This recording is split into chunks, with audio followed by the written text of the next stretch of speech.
ඔයගොල්ලොන්ගේ උදේට නැගිටිද්දී අරක කෙලින් වෙලා තියෙන්නේ ඇයි කියලා දන්නවද? දන්නේ නැත්නම් මේ වීඩියෝ එක ඉවර වෙනකම් බලන්න. මේක කෙලින් වෙන එක වෙන්නේ නිකම්ම නෙවෙයි.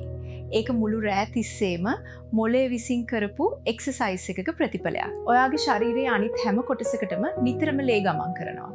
හැබැයි පිරිමි අවයවයට ලේ පිරෙන්නේ ඒක කෙලින් වුණාම විතරයි. ඉතින් දවස් ගාණක් ඔක කෙලින් වුණේ නැත්නම් එතන තියෙන සෛලවලට ඔක්සිජන් මදි වෙලා ඒවා මැරෙන්න පුළුවන්. ඒක භයානක තත්ත්වයක්. ඒ නිසා ඒක වළක්වන්න මොළය විසින් රෑට 3-4 පාරක් විතර ලේ පොම්ප කරලා එතනට නිකන් හරියට ඔක්සිජන් මාස්ක් එකක් දානවා වගේ වැඩක් කරනවා. මේක සිද්ධ වෙනවා තද නිින්දීද්දි. ඒ කියන්නේ හීන දකින්න වෙලාවට. හීනේ අහවලයක් වෙන්නම ඕන නෑ, මේක නිකම්ම සිද්ධ වෙන දෙයක්. සරලවම කිව්වොත් පාවිච්චි කළේ නැත්තම් මලකඩ කනවා කියලා කතාවක් අහලා තියෙනවානේ. අන්න ඒ නිසා අපේ ශරීරය ඒක කරන්නේ බලෙන්ම පාවිච්චි කරනවා වගේ වැඩක්. ඉතින් උදේට නැගිටිද්දී ඒක කෙලින් වෙලා තිබ්බොත් ලැජ්ජ වෙන්න එපා.